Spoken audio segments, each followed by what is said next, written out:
Um, Oh, Welcome everybody to this event tonight. My name is Parona Prasad and I am the curator of the Hyun Gallery.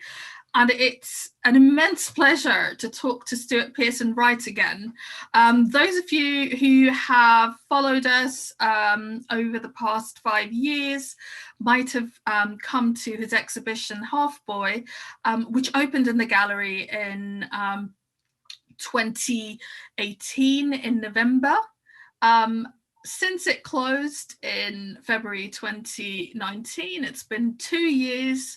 A lot has happened for Stuart over these 2 years. I thought I might start with a little bit of an introduction to Stuart, to those of you who might not know all his glowing achievements. Stuart is a winner of the BP Portrait Prize. He's also a finalist for the John Moores Painting Prize. He's one of the most sought after portraitists in the country. And not only that, he's also one of the leading British figurative painters today. We got to know Stuart through a commission for a master's portrait. Now, those of you who know Cambridge know that all masters or heads of house generally have a portrait commissioned to mark their time there. And Stuart did this wonderful portrait. I'm going to share my screen now. He did this wonderful portrait of our former master, Geoffrey Grimmett. And that's sort of when our relationship started. We've been looking... We've been looking back at some of our past exhibitions, especially because it's been 5 years, just a little over 5 years since the Hyun Gallery was inaugurated. And we thought with Stuart, you know, he's gone on to do so many interesting things over the last 2 years. It would be a great idea to actually reconnect and talk about some of these things. Just a few words of housekeeping. The chat is disabled, but we do have a Q&A tab. So if you've got any comments, questions, concerns, you can pop them in the Q&A tab and we'll try and get to them later on. Just to make that section a little more exciting, we will ask you to unmute and ask your question yourself. If you don't want to do that, just pop in a little note in your question. We don't want to put anyone on the spot, apart from Stuart. I just think keep it clean. My kids are watching. Yes, so we'll try and keep it clean, Stuart. I just wanted to kick things off today by talking a little bit about Halfboy. I've got the Halfboy catalogue right behind me over there, if you can see it, the beautiful light blue catalogue. So Halfboy was a really interesting project with us. So it was a first, I think, for you, Stuart, to kind of put together a set of works dealing with a very particular, very personal topic. The topic of, you know, the very mundane childhood memories that stick with one, but also a very unusual gap or loss or sense of loss in your early childhood that persisted into adulthood. And the exhibition was extremely popular at the Hyun Gallery. It was a sort of cause for lots of people to discuss their own childhoods, their own pasts, and to see themselves reflected in your work. And then it traveled on. So to start off with, we want to catch up with you about Halfboy. Where did it go after? So first of all, it went to Snape Maltings in Suffolk. And I live in Suffolk, so that was a sort of local space for it. And that was very exciting. It was a very different space from the Hyung. It was a very raw building, which had just been full of pigeons. We had to do some work to turn it into somewhere where we could hang paintings. And then after that, I went to the Aberystwyth School of Art Museum So I previously exhibited there many, many years ago, an exhibition of portraits of actors. So I had a connection with that gallery and that part of Wales. I lived there for a few months as well, for a while. So yeah, so it went to those two spaces. So it's in 3 spaces altogether. I just wanted to show everybody a few of the works in Halfboy, and Stuart, feel free to talk over them as I share them. Does that sound good? Yeah, that sounds good. Okay, let's do that.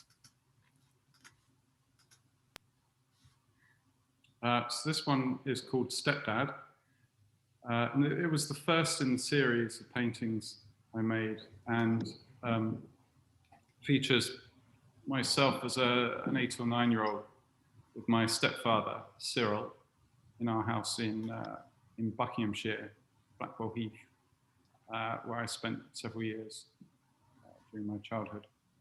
And it kind of kick-started the project, really. It was taken from a very old photograph. I found a box of old photos and was inspired to make this. And the approach that I took with this painting got the whole project going, really.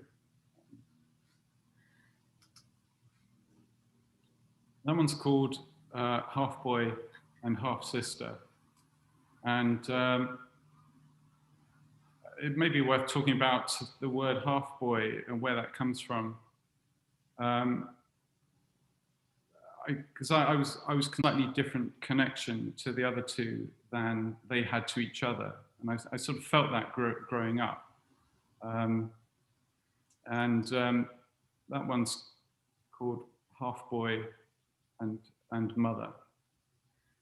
Not half, I was going to say half mother. I was getting carried away. Yes. So that the bit of you might call it an existential void, which affected me in different ways as I was growing up. But anyway, I'm perhaps going off on one, as it were. No.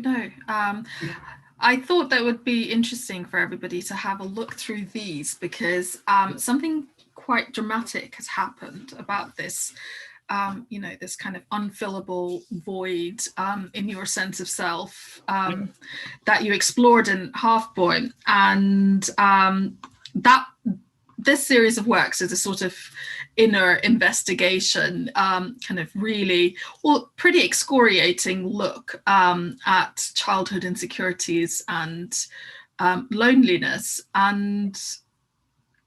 But after the exhibition, you took on a different kind of investigation. And I found it really telling that this picture is called The Man Who Found What He Was Looking For. I just wanted to put that out there as a sort of springboard for you to tell us a bit more about what you found. Well, after the last exhibition, the last showing of Halfboy finished, I decided to do a DNA test, and for some bizarre reason, I'll never understand this, I'd had the DNA kits, 2 of them, for a year, and they'd been sitting in a cupboard. So all through the process of exhibiting Halfboy as a series, I had these kits sitting in the cupboard and didn't do anything with them. But I finally crossed a psychological barrier of some kind when Halfboy finished, and I sent these tests off. And it puzzles me now on reflection that I hadn't done this many years ago, because for anyone who isn't familiar with DNA testing, the way it works, when your results come in, you have about 1,000 relatives across the world who suddenly appear, and most of them are 4th, 5th cousins, very remote cousins, And I had no expectation of finding that my father was there, my biological father was there waiting, nor that any of my potential half siblings may be there. But what happened was I found a third cousin in Canada, and with the help of a DNA detective, the long and short of it is that we worked out the identity of my biological father. Now that may not make much sense to someone who's not familiar with the process, but the point is you don't need the person themselves to have taken a test in order to work out their connection to you. Because if I can find someone from one grandparent's DNA line and then find someone else from another grandparent's DNA line, and if I can see I'm connected to both of them, then by looking through records which are available online, I can then see how those people connect. And it's then possible to extrapolate the possible descendants that I might be related to. And this process took about 4 months or so. And a fantastic woman called Julia Bell, who is a professional DNA detective, helped me with this. And we eventually found our man. And I mean, it was an incredible moment. And I spent a few months sitting on this information and Googling him and seeing what I could find, and then started to work out and construct a picture of who my paternal family are. And we were sort of waiting for the right moment to try and make contact, and eventually made that step, and an email was sent off, and then an extraordinary thing happened. I got a very positive response from my biological father, whose house was flooding at the time. But he said that when he dealt with the flooding issues, he'd love to meet me. So I traveled to meet him, and he sussed me out for a few hours, and I suppose I sussed him out as well. We went for a walk and had lunch together, and then he opened a bottle of champagne and welcomed me to the family. Well, I can't tell you really how extraordinary that was. And it set a pattern, because the following day, I ended up staying the night at his house, and we had several bottles of very nice wine. And the following day, I then went on an absurdly long voyage across England and met, trying to think how many paternal relatives I met in one day. It was crazy. I set off just after breakfast, and I met a series of my new half-siblings and their children, and it was extraordinary, really extraordinary. And they've all sort of welcomed me with open arms. And I like to think that I've sort of become one of the family. They've certainly allowed me to feel that way. I hope they all feel that way too. But we certainly spent a lot of time together, or we're doing so just before the pandemic struck. That's really interesting to hear, because of course, I mean, correct me if I'm wrong, but you did a lot of looking into who he was before you contacted him, because the cautionary tale that one always gets is that these things, might not always work out Yeah, cool. or answer or fill those gaps that you're looking to fill. So what did that do to you? What did that do in terms of is Halfboy more whole now, to put it in a very glib way? But is it what you were looking for, or were there aspects of the journey that you took there that helped as well? It's a very good question. And there isn't a clear-cut answer to that, because I suppose it's a work in progress. I think that if you grow up with a sort of absence of something, when that absence is filled by something else, that's a very, very odd thing, particularly when you're in your 40s. And I suppose what it did in the short term is I'd always been looking for something, and so I could stop looking for something, which was quite an extraordinary step in itself. Mm-hmm. But I then found that at an existential level, and this is an ongoing process, I began to reconfigure my idea of who I was in relation to this newfound knowledge. And I'm still trying to understand how I fit into that narrative, if you like, the narrative of my conception, and still trying to piece it together in my own mind. It's a very, very odd process.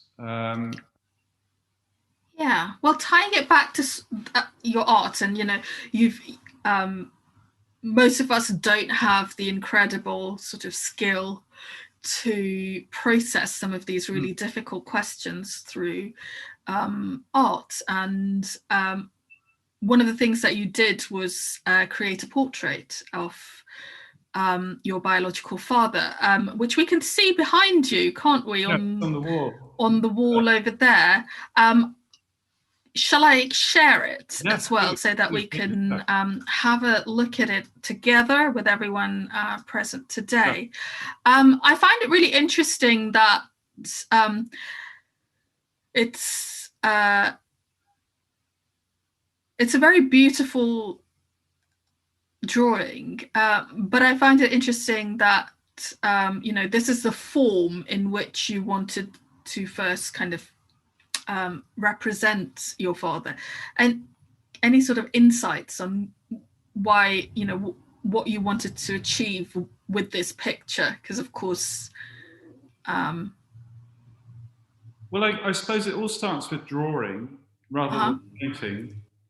Drawing is my first love, as it were. I learned to draw before I learned to paint. So, and it's a more immediate way of recording something. As to perhaps why it's a profile rather than face on, I could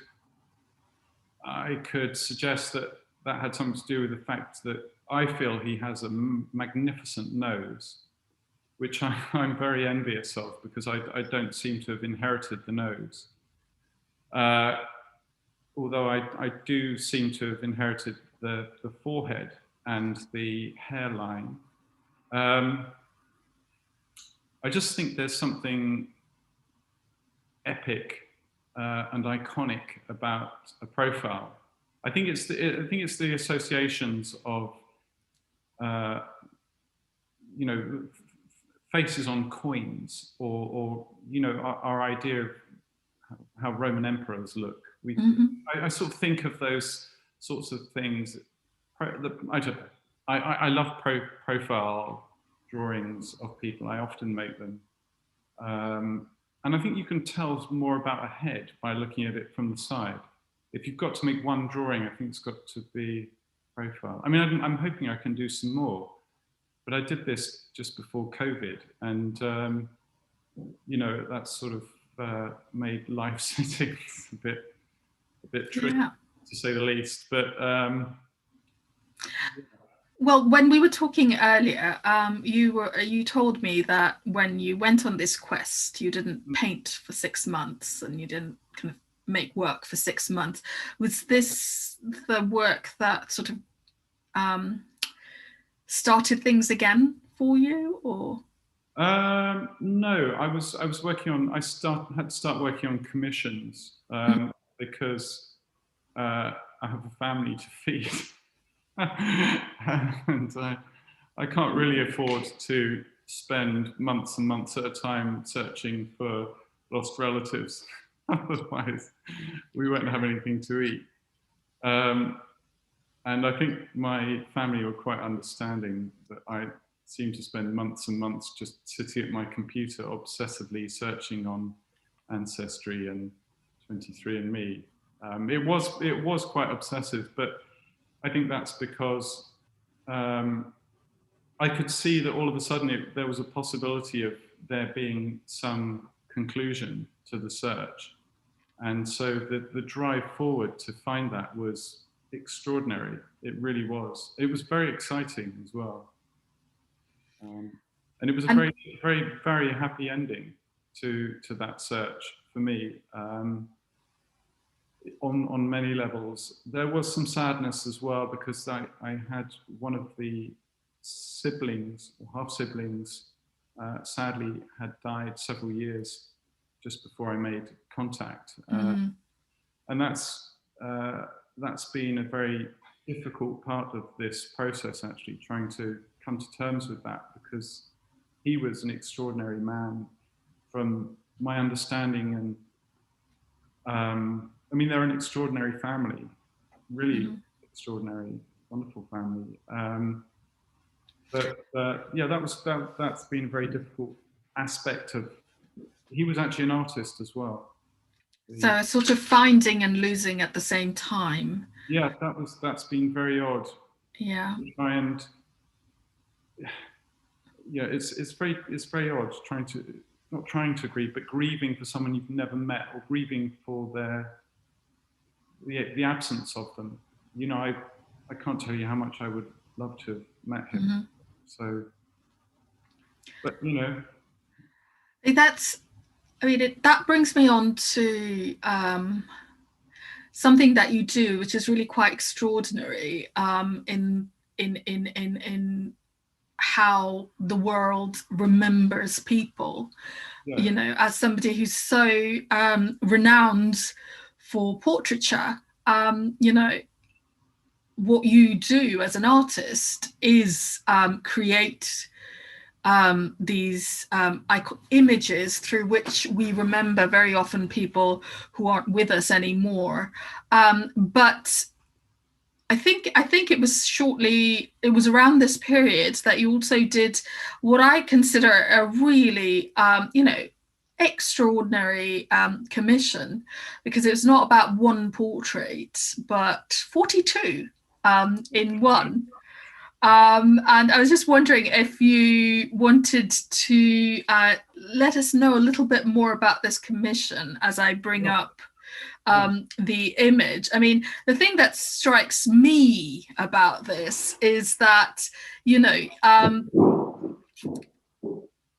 it is a group scene in which each person is equally eminent and must appear to be the center of attention as you know, your eye goes from person to person.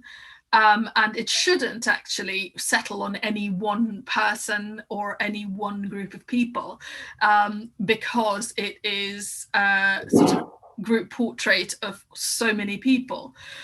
How did you compose this, and how did you kind of decide how to incorporate all these people and make it so that your eye doesn't really rest on any one?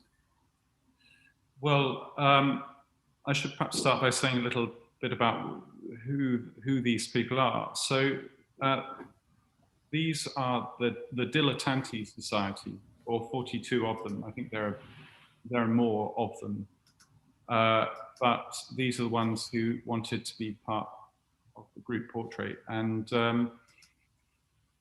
I'm not going to talk about the Dilettanti Society. People can Google that if they're interested. But yes, as you've said, the brief was to give everyone a sort of an equal space within the painting. And I also needed to incorporate this sort of strange pantomime-esque scene at the back, this sort of vaudevillian thing happening with a chap with a sword and another fellow in a chair, which is a ceremony the Dilettanti Society conduct each time a new member is brought along. So it was a very tricky painting to make. That's quite an understatement. It took 8 months, and I painted this during the first lockdown, whilst homeschooling as well. So it was quite it was quite a weird, intense period, and I really did lose my mind sometimes working on this. So I was under a lot of pressure to work very fast. So I spent many, many hours each day working on it, and just emerged to teach my children about something or other, and then came back to this and did very little else. As to how I composed the image, I actually had to develop a perspective system, which I invented.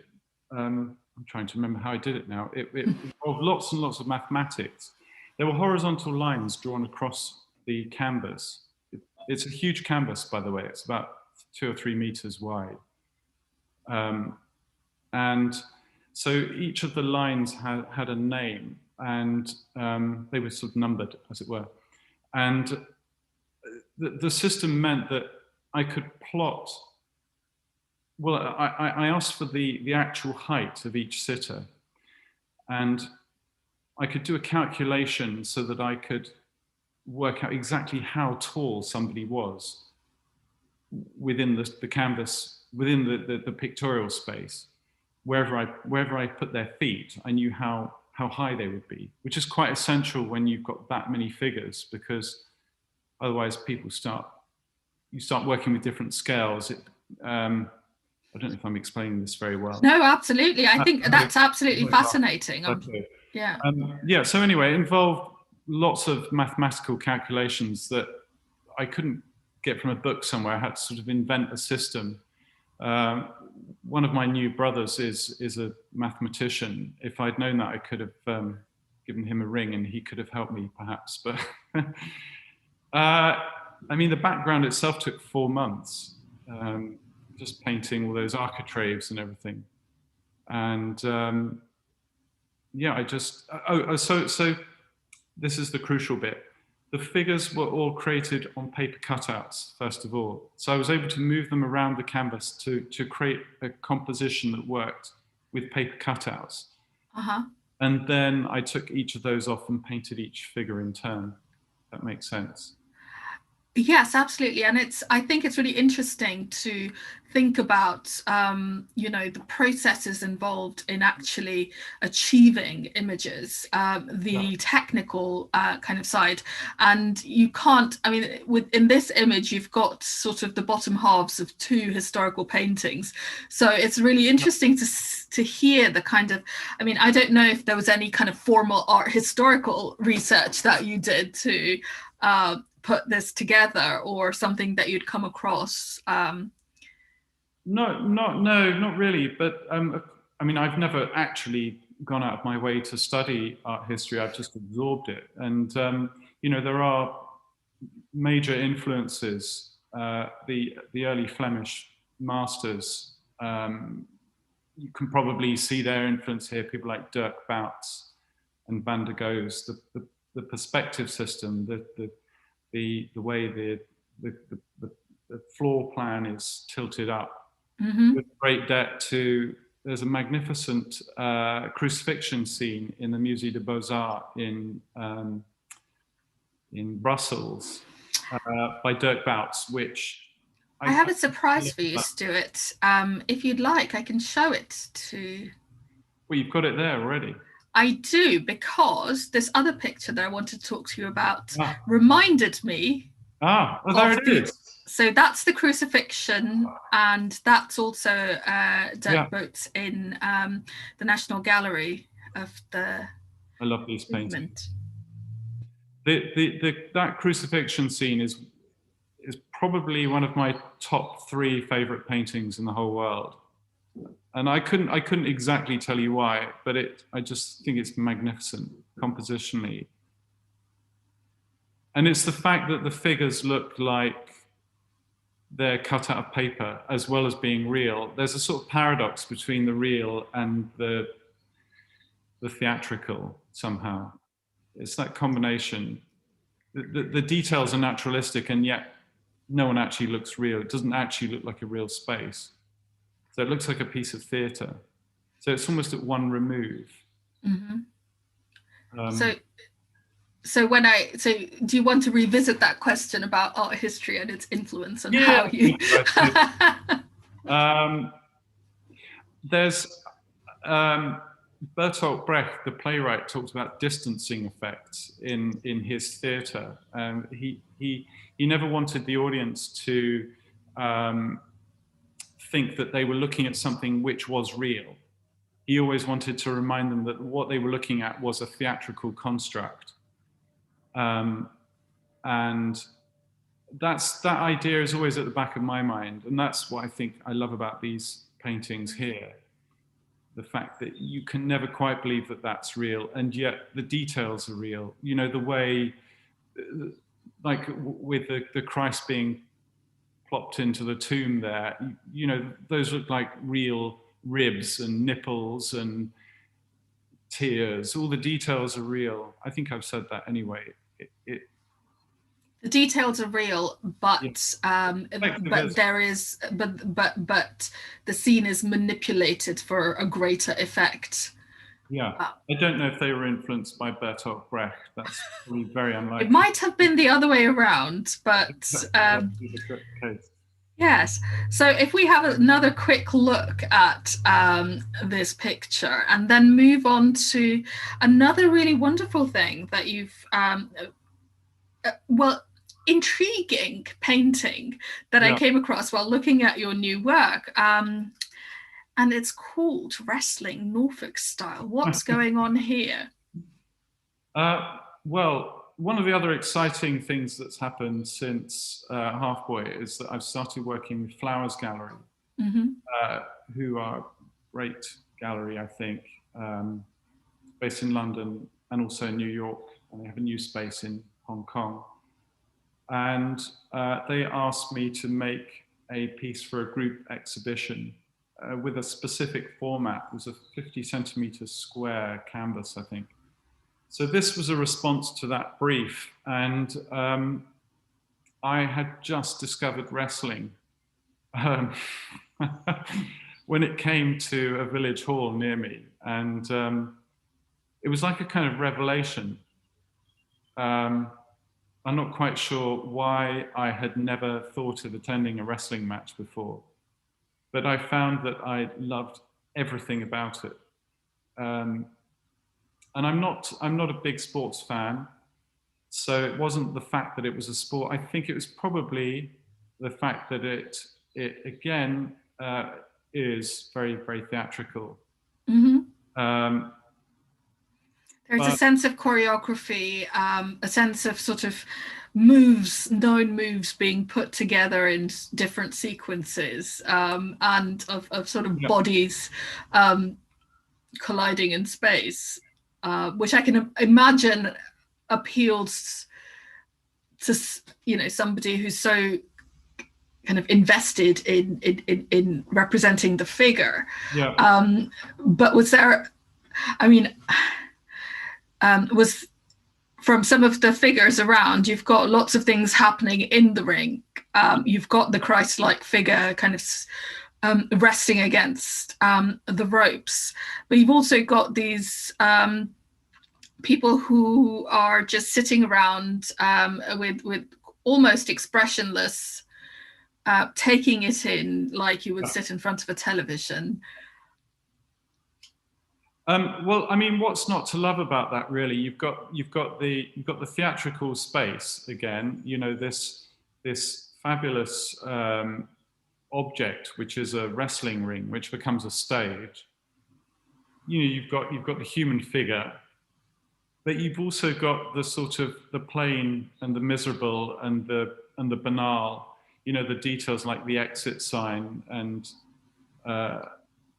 In fact, it's a territory. The wood veneered doors and yeah. Yeah, it's a territory that I haven't really looked at for some time. I mean, when I was in my early 20s, I travelled around Britain and made a whole series of paintings which were kind of based on the familiar and, you know, elderly couples standing in doorways, you know, a mother and child on a bench in Middlesbrough. And so I felt that this kind of subject matter began to take me a little bit back towards that idea of looking at, I guess, Britain around me, looking at the familiar, what, you know, observing people. And to be honest, this was something I did fairly quickly. It was under a great deal of time pressure. And I think it was in the middle of painting the Dilettanti piece, actually. I had to sort of create this piece. So I had to do it very quickly. When I felt that it was the beginning of something. I've also discovered stock car racing in Great Yarmouth. And I feel a big painting with some cars whizzing around, coming on. Yes, I remember your triptych in Halfboy, yes. and the very detailed cars in that. And this kind of brings me to a question where, you know, you are a painter who has to juggle between commissions, between us being asked to portray certain people in certain situations, and you know, to follow your own imagination. How does that work? Well, I mean, it works quite well thus far. You know, I've been doing it now for a long time. I mean, there are periods where I just work intensively on, like with the preparations for Halfboy. I think I spent 2 or even 3 years working on those. It's a difficult one because, I mean, there was a period where I began to turn down commissions because I had done so many of them for such a long period of time. And then there are periods where sort of nothing appears, and it can be quite difficult to sell any work, particularly when there are, you know, global financial crises and pandemics. Things can get a bit hairy. So it's, yes. You know, it's a situation where I have to keep juggling these elements. Mm-hmm. I suppose in an ideal world, I would probably spend more time working on non-commissioned works. And, you know, now that I've started to work with Flowers Gallery, it's certainly a goal to put together a new exhibition. And it would certainly be nice to make a kind of sequel to Halfboy, you know, a kind of a continuation of that theme. Mm-hmm. And yeah. So that's hopefully on the cards. I mean, I've spoken to you lots before about, you know, the joys and the frustrations of doing commissions and doing commission portraits. But I mean, you've also done some work and done some portraits recently, which come with an additional responsibility. It's not just about memorializing a sitter because somebody wants that picture on their walls. It's memorializing somebody whose story is so, you know, is a matter of historical record and is so powerful. And, you know, so I'm talking about this portrait you did of Regina or Rachel Levy, a Holocaust survivor, who waited till her 80s, I believe, to tell her story in full, and then continued to this day to go to schools and advance Holocaust education. And she was a recipient of the British Empire Medal for this work. And this is your portrait of her. Can you tell me a bit more about how it came about and where people can see it?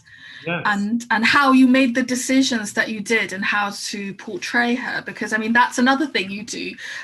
You do commissions, but you decide. Yeah.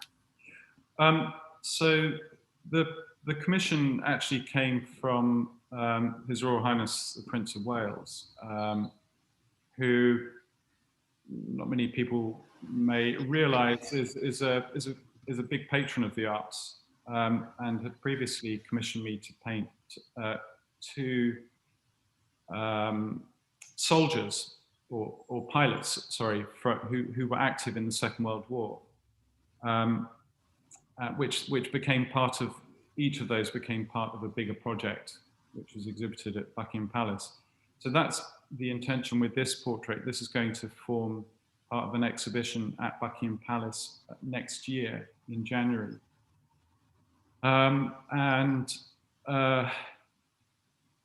I mean, it was an extraordinary project to be part of.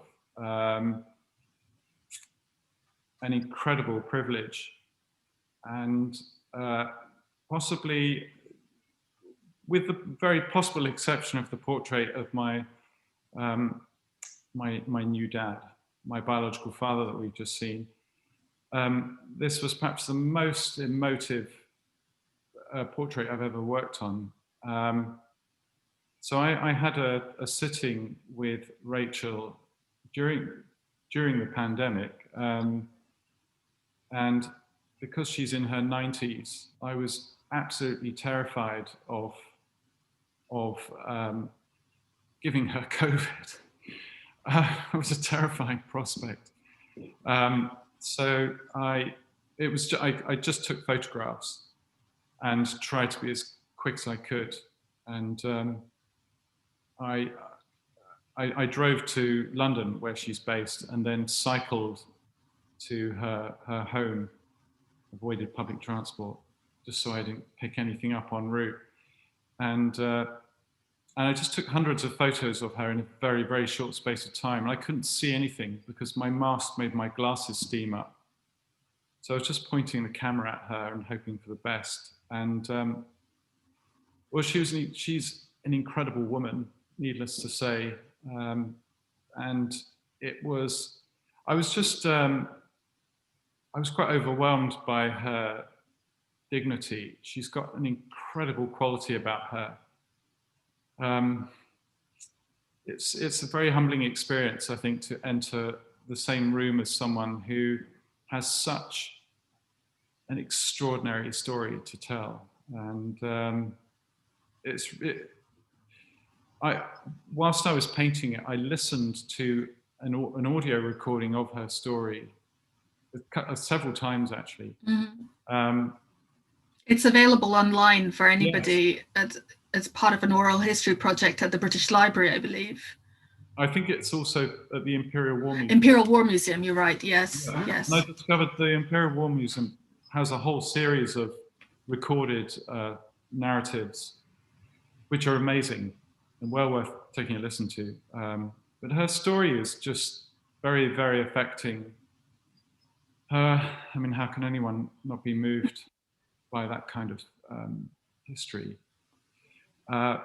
One of the wonderful things that happened as a result of this was my daughter, who was 5 at the time, my studio is attached to my house, and my kids come in and out of my studio. I'm surprised they haven't come in the last half an hour.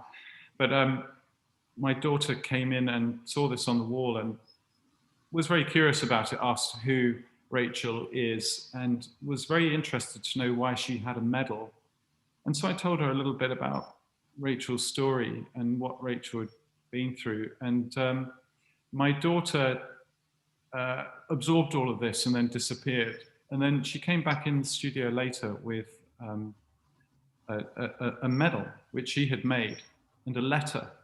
And she'd written a letter to Rachel and said that she had made another medal for her for being brave in the war, and had done a drawing of my painting in the letter.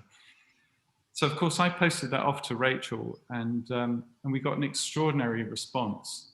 She wrote back to my daughter and said that she would treasure the medal and would always keep it with the medal which she received from the Queen, and invited my daughter and the rest of us as a family to come and have a tea party with her once COVID was over. And that was an extraordinary moment. It really was, and I really hope we have a chance to go and sample her cooking. I've heard it's good. I think we've got about 10 minutes left, and I didn't really want to ask you the pandemic question directly, because you've brought it up. I'm moving out of the light, by the way. I'm getting sunburned. No, that's all right. It's great that there is some sunshine today. Across the room. There we are. But I did want to ask you, you've been very busy during the pandemic, and you've talked now about how it's affected how you approach your commissions, and with Rachel, how you had to kind of devise completely new ways of getting access to her image. But you also did a fantastic self-portrait with long hair, which everybody has seen because that was the kind of promotional image that we used. Yeah. Was it just because you felt like you had to mark this time somehow, or how did that come about? Yeah, it's interesting. I mean, I've made lots and lots of self-portraits over the years. Particularly when I was younger, I used to make them all the time. And I think to start with, I found that I was a cheap model, and I was always there night and day. So it was a good person to use to paint.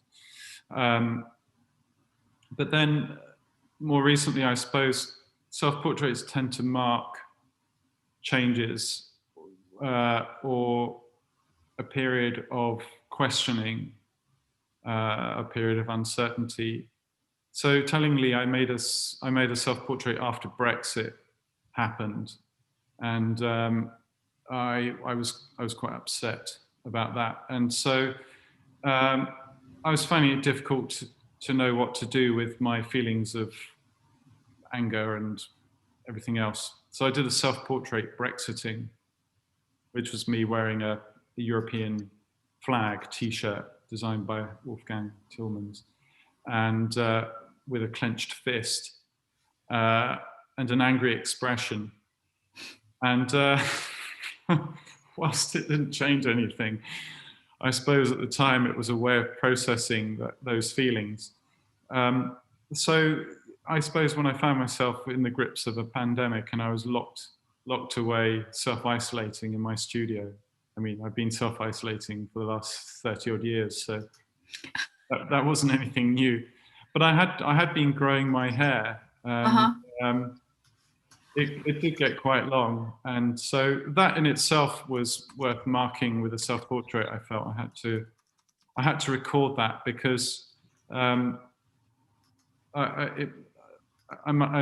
wife wasn't perhaps as enthusiastic about the long hair as I was, and I knew that it probably had a shelf life, so it was worth just making a note of it while it was there. And in fact, I painted it and finished it and then left it, and then came back to it later because I decided that it needed more of a background. It just had a blank background. And then I painted in the little coronavirus, I don't know what they're called, the individual little spiky balls. I suppose they have a name. But I painted lots of those floating around. In fact, I made a piece of sculpture. I can swing the thing round. Maybe I can just show you. Mm-hmm. So I made a sculpture of one first, and then put a light on it, and painted it into the background. So that's how that came about.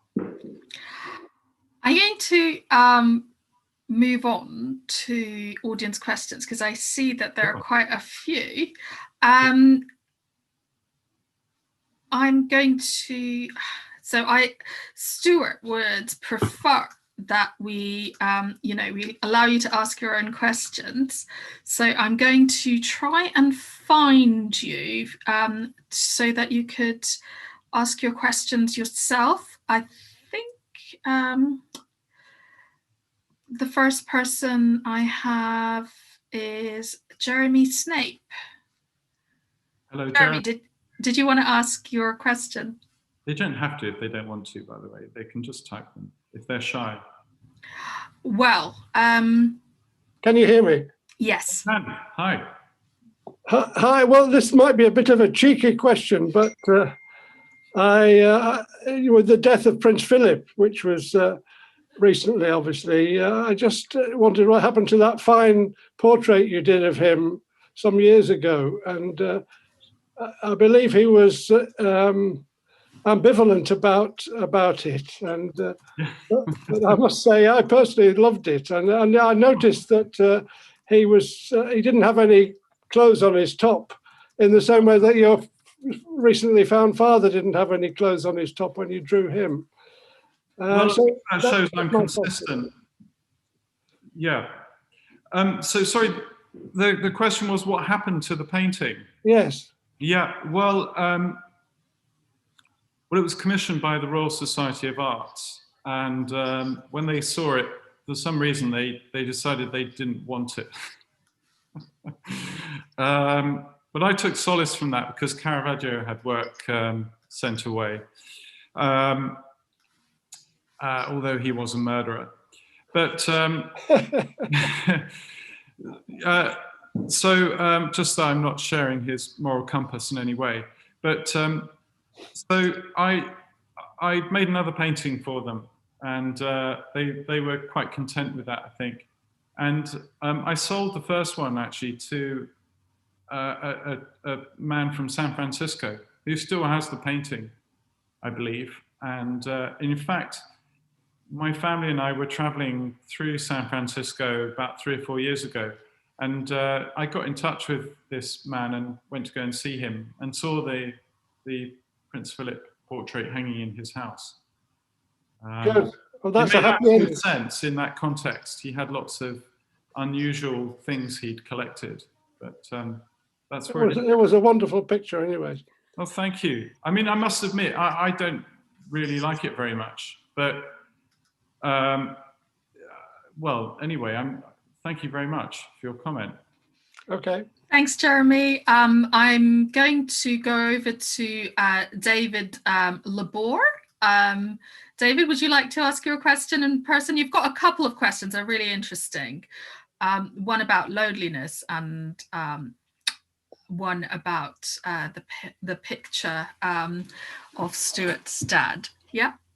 Yes, Stuart, maybe you can choose between the two. You can either have the really contemplative question, what does it mean to be lonely? How is that distinct from a sense of loss or what might be missing? Or if you'd prefer, you could let yourself off the hook and answer, did your father have a gadzooks reaction? And there is a bit of seriousness here, but was he able to see the considered tenderness in the painting? I'll answer the second question first. So my father's response to the portrait I made of him, I think he felt I had exaggerated his nose a little bit, which was a fair comment. I had Wouldn't be the first time, would it? And I suppose he perhaps hadn't expected there to be so many lines.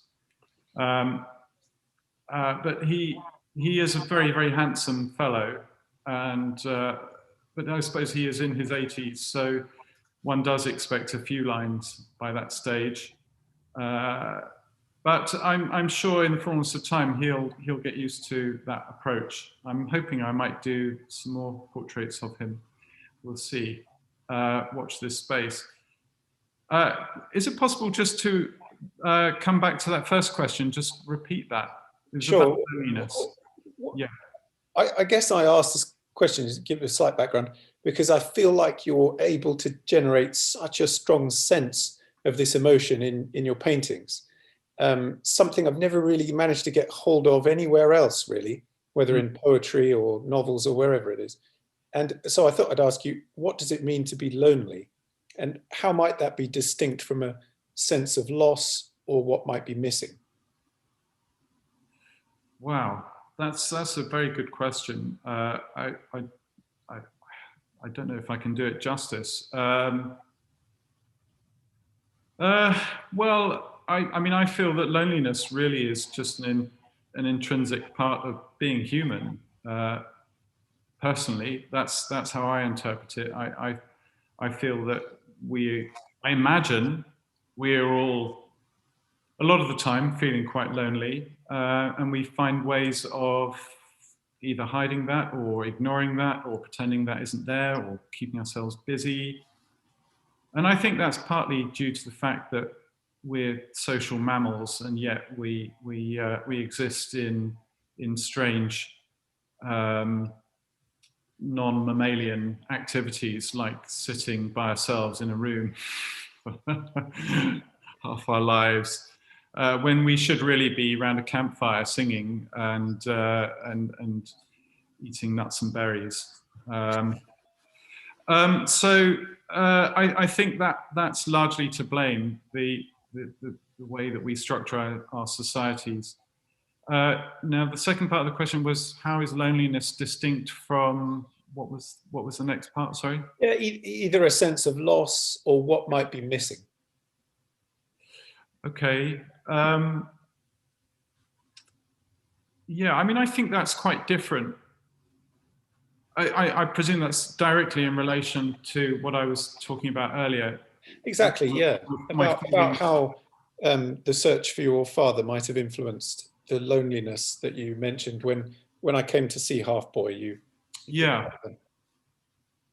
I don't think that was really so much a feeling of loneliness. It was a compromised sense of identity.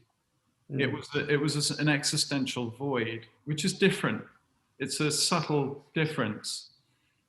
I mean, I think I certainly did feel a great deal of loneliness as a child, but that was for a series of complex reasons.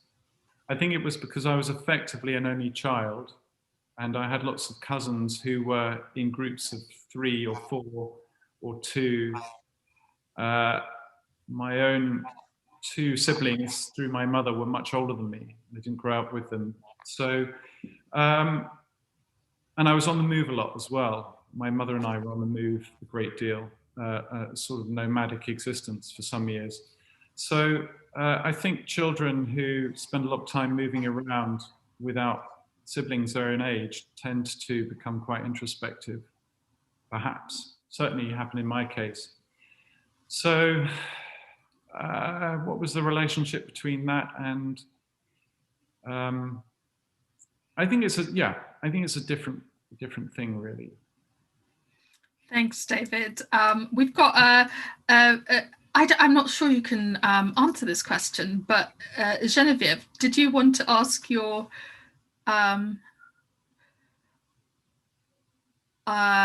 question? Oh, I think. Genevieve, hi.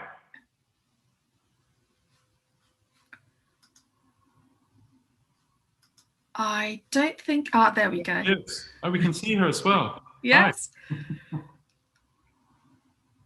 I'm afraid we can't hear you. Mute. No, she's not on. You're not on mute. I think it's something else. It's very nice wallpaper, though. Would you like me to ask your question for you? What's Genevieve's question? So Genevieve's question was very interesting. It was, does your artistic brilliance come from your mother or father, or is it innate? And I know your mother and that she's an accomplished artist in her own right, but did you find any artistic inclinations with your biological father? Well, to answer that question presupposes that I accede to the artistic brilliance label, and I would dispute that. But setting that aside for one moment, my mother is a painter, or she isn't a painter, but she has painted and enjoys painting, amongst many other things. So there's certainly a degree of, and it's my mother who gave me a box of paints when I was 15 and encouraged me, and continues to encourage me a great deal, and is a very sort of proud mum, which is wonderful. When I met my father, as I mentioned earlier, one of my half brothers, who sadly I never met, as I mentioned, was an artist, and a very good one. And in fact, he painted figures and portraits very well, which begs the question, where does that come from? You know, what's the link? Is there a link? And I mean, that's something I've been thinking about a great deal. And my father has shown me some watercolor drawings he did back in the day. And it's clear that he has some talent or facility. So it's difficult to say. Maybe my own creative urges are a merging of those two DNA pools, with a little bit of influence as well thrown in from my mother with her encouragement. Difficult. I think the encouragement might have something more to do. I'm sure, but it is uncanny. I mean, it has been an uncanny thing to discover this lost brother who was a really very good painter, and sculptor as well. He made amazing sculptures out of cardboard. Wow. And stuff. Yeah.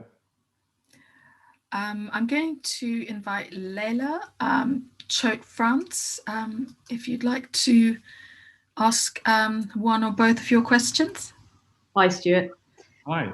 Hi. Yeah, I was just going to ask you, because I was thinking about, because I work in theatre, and how to connect with your subjects. And I was thinking about how you find that, especially when it's a commission. Is that particularly difficult? Has there been a particularly difficult instance when you feel perhaps you don't connect as much with the subject, and it makes it hard to paint? Yeah, there have been a few years. Yeah, it's interesting.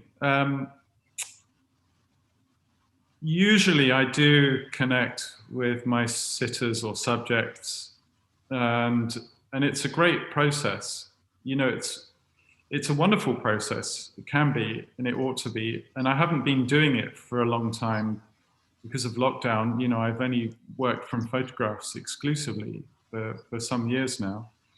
In fact, I had my first sitting a couple of days ago, a live sitting, which was a marvelous moment. As I remembered how beautiful it is to sit in a room with somebody and draw them, or particularly when that person sinks into a kind of reverie, and the conversation stops. Because I'm happy to talk to my sitters whilst I'm drawing or painting them, but it's sometimes a beautiful moment when the conversation stops and the person I'm drawing enters a kind of hypnotic state, and it feels very beautiful to be sitting drawing someone when that's happening. Yeah. But there have, to come back to your question, there have been moments. I remember when I did a series of portraits of British and Irish actors many years ago. There was one actor, I won't mention any names, who kept answering his phone. in the middle of the sitting, and it was a sort of 1 hour sitting. And I don't know why, but this man had a huge phone. It was the biggest phone I've ever seen. It was like a brick. And what confused me about this was the fact that actors generally seem to have a very strong sense of how they are perceived by someone else, because they're used to a camera or an audience viewing them, and they have this sense of how they're being perceived. But he seemed completely oblivious to the fact that his head was just sort of hidden by this. And I was there trying to draw him, and his face was completely obscured. But this happens. A friend of mine tried to draw Melvyn Bragg once, and Melvyn Bragg sort of got a letter, and during the sitting sat there like this, so that it was reading a letter. So my friend just ended up drawing his hair. I mean, he has got amazing hair, but even so, you'd hope for a bit more from your portrait of Melvyn Bragg. Shy man, maybe. Maybe, or just very, very busy. Yeah. Well, thank you so much, Leila. I think we've gone over by a little bit, but I'm really glad that we did, because we were able to speak to some of you. And I just wanted to thank everybody for coming today. And if there's something that the current times, that we've gained from the present times, is that people can join us from everywhere. And we've gone right into Stuart's studio. And he's and thank you very much for inviting us into that space, and letting us have a little route around to see what's around. I leave the sort of last words to you, Stuart. If there's anything you'd like to tell us about what's on the cards for you, and thank you to everyone else for coming along. Well, I've touched on this briefly, that the Halfboy project needs to continue. I have been very preoccupied with portrait commissions over the last year or so, but I need to get back on board with exploring my response really to everything that's happened. I need to digest all of the things which have been going on. And in fact, tomorrow I'm meeting my new father for lunch, which will be very nice. COVID-friendly lunch, sitting outside. Mm-hmm. So there's that relationship which no doubt will inspire some more work in due course. Yes, well, we look forward to the next 2 years. And beyond. Thank you so much, Stuart. Thank you, everybody. I'm going to end the session now, but you can find it on YouTube if you'd like to share it with any of your, with anyone else who couldn't be here today. And see you all soon.